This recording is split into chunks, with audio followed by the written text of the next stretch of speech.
Hello everyone, welcome back to GES Quick News Broadcast, your go-to source for the latest updates in education across Ghana.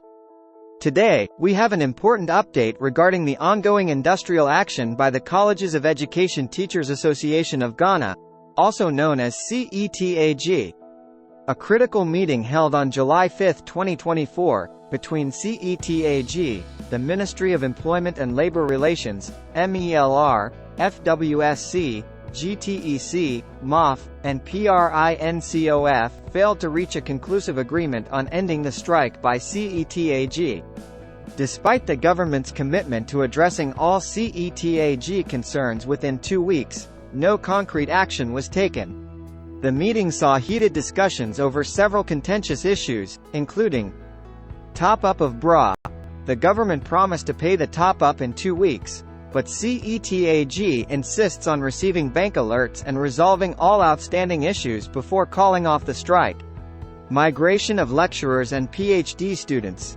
CETAG demanded the immediate migration of lecturers and PhD students, arguing that the government's current approach undermines the National Labor Commission (NLC) arbitral award. Unilateral variation of positions allowances. The MELR initially agreed to halt the implementation of the unilateral variation but later proposed a meeting on July 12 to discuss the issue. This change in stance was met with skepticism from CETAG. Lack of transparency and delayed implementation. CETAG expressed concerns over the government's lack of transparency regarding data validation and the delay in implementing the NLC arbitral award.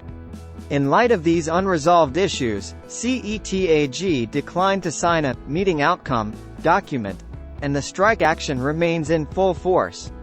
According to CETAG, they will consult with their National Executive Council and Council before making a decision on their next steps.